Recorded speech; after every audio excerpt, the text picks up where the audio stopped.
এই মানুষটাই 3টি পর্বে লড়াই করেছে, ব্রিটিশ ভারতে, পাকিস্তানে, বাংলাদেশে। পাকিস্তানের প্রথম বিরোধী দলের আওয়ামী মুসলিম লীগ, পরে যা আওয়ামী লীগ, সেটার জন্ম দিয়েছিলেন মুসলিম লীগ থেকে। তিনি বাংলাদেশে প্রথম যে বিরোধী দল হয়েছিল শেখ মুজিবের বিরুদ্ধে তারও নেতৃত্ব দিয়েছেন। তিনি ভাষা আন্দোলন 24 বছরের পাকিস্তানে গণঅভ্যুত্থান থেকে শুরু করে এমন কোন আন্দোলন ছিল না যে আন্দোলনে তিনি সক্রিয় ভূমিকা পালন করেন। তিনি আজন্ম সংসদ সদস্য অথবা প্রধানমন্ত্রী হবেন, মন্ত্রী হবে, তিনি নিজে এটা কখনো ভাবেন। ভেবেছেন কাকে দিয়ে পাকিস্তান বাংলাদেশ ভালোভাবে চলতে পারে, তাকে পাঠিয়েছেন পার্লামেন্টে, তাকে পাঠিয়েছেন মন্ত্রী পরিষদে।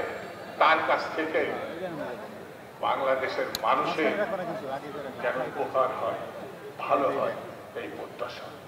সেটা যখন পূরণ হয় নাই, তিনি গর্জে উঠেছেন, খামোশ বলে সরকারকে হুঁশিয়ারি দিয়েছেন। সেই মৌলানাই আমাদের নেতা, সেই মৌলানাই আমাদের মানুষকে উজ্জীবিত করার যে মহান উদ্যোগ, সেটা শিখিয়েছেন। এই জন্য তো আমাদের নেতা। আমরা দেখে যুগশ্রেষ্ঠ না, বাংলাদেশে স্বাধীনতার ঘোষক বলি আমরা যাকে নিয়ে অহংকার করি, যিনি বীর মুক্তিযোদ্ধা শুধু নয়, আমাদের স্বপ্নের নায়ক শহীদ জিয়া রহমান মৌলানার কাছে গিয়ে যে আশীর্বাদ পেয়েছিলেন, যে সমর্থন এবং দোয়া পেয়েছিলেন, ব্রিটিশ ভারত, বাংলাদেশ এবং পাকিস্তান আমলে এত ভালোবাসা জিয়া ছাড়া আর কার বাসা। তিনি অনুপ্রেরণা পেয়েছিলেন, সমর্থন পেয়ে বলেছিলেন মৌলানা ভাসানী, যাও একটা দল, সেই দলের নামই হচ্ছে বাংলাদেশ জাতীয়তাবাদী দল। সেই বিএনপির জন্য হাজার হাজার লাখে লাখে মানুষ কষ্ট স্বীকার করেছে, জেলে গেছে। এমন কোন নির্যাতন ভোগ করে না, এমন কোন কর্মী সমর্থক নাই ঢাকা থেকে একেবারে গ্রাম পর্যায়ে তার মামলা নাই। কিসের জন্য? গণতন্ত্রের জন্য। কিসের জন্য? দেশের জন্য। কিসের জন্য? স্বাধীনতার জন্য।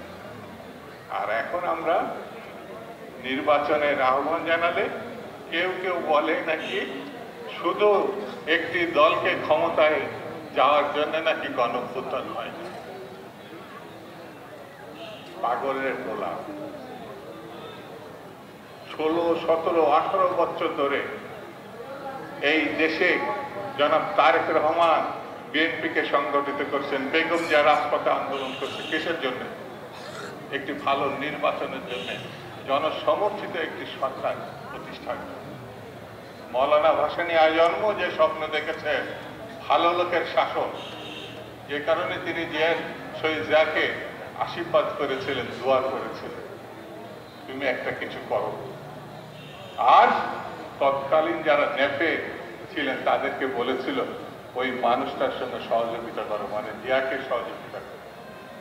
আমরা তো তারই দল করি, তারই নির্দেশনায় মশিউর রহমান যাদু মিয়া জাতীয়তাবাদী ফ্রন্ট করেছিলেন, পরে জাতীয়তাবাদী দলে রূপান্তরিত হয়েছে। বিএনপিতে সবথেকে বড় অংশীদার হচ্ছে ভাসানী, মৌলানা ভাসানী। বন্ধুরা, সারা দিন হয়তো আপনারা আজকে তার দোয়া করবেন, তার কথা স্মরণ করবেন, কিন্তু তার পথকে, আদর্শকে অনুসরণ করাই হচ্ছে শহীদ জিয়ার পথকে অনুসরণ করা। শহীদ জিয়ার পথকে অনুসরণ করা মানে বেগম জিয়ার পথকে অনুসরণ করা। বেগম জিয়াকে অনুসরণ করা মানে জনাব তারেক রহমানের পথকে অনুসরণ করা। তারেক রহমান জাতির আস্থা পেয়েছে, বিশ্বাস পেয়েছে, সমর্থন পেয়েছে। একটি মহল বিশেষ সেই কারণে নির্বাচনকে কি করে ভণ্ডুল করা যায়, কি করে ঠেকিয়ে রাখা যায়, এই চেষ্টা করছে।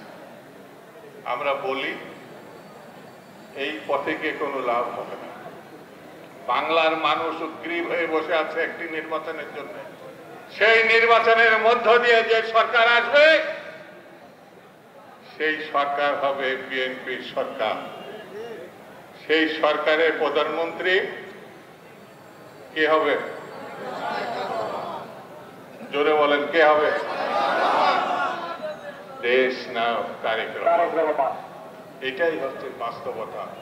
আমরা সেটি ভোটের মাধ্যমে করতে যাই। বিএনপি ভোটের মাধ্যমে মীমাংসা পেতে চায় এবং বিএনপি সরকার আসলে বেকার ছেলেটি চাকরি পাবে, এটা আমাদের নেতা জনাব তারেক রহমান স্পষ্ট করে বলেছেন।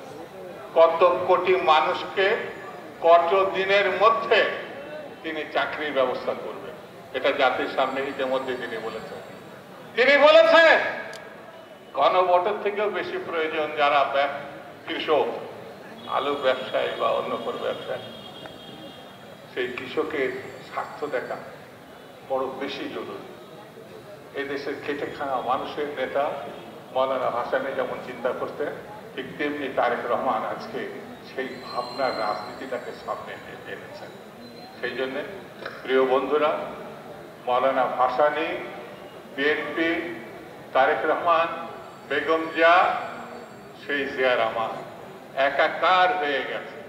যেই মৌলানা ভাসানীর মানুষ সেই বিএনপির মানুষ, সেই বিএনপির মানুষ স্বাধীনতার মানুষ, সেই গণতন্ত্রের মানুষ, সেই ধানের শীষের মানুষ, ঠিক কিনা? এই টাঙ্গাইল যে ধানের শীষকে জন্ম দিয়েছিল সেটা হচ্ছে মৌলানা ভাসানীর মধ্য দিয়ে। কথা ঠিক না বেঠিক? ধানের শীষ, টাঙ্গাইলের ধানের শীষ, এটি এখন সারা বাংলাদেশের ধানের শীষ। শহীদ জিয়ার ধানের শীষ, বেগম জিয়ার ধানের শীষ, তারেক রহমানের। ইনশাল্লাহ আমি বক্তৃতা বেশি করবো না, শুধু আসুন প্রতিজ্ঞায় আবদ্ধ হই। বেদনা থাকবে না পাওয়ার, কষ্ট থাকবে না পাওয়ার, দুঃখ থাকবে, কিন্তু এক জায়গায় মিলিত হতে হবে, সেটি হচ্ছে ধানের শীষের কোনো বিকল্প নাই। এর মধ্য দিয়ে আমাদের মীমাংসা করতে হবে।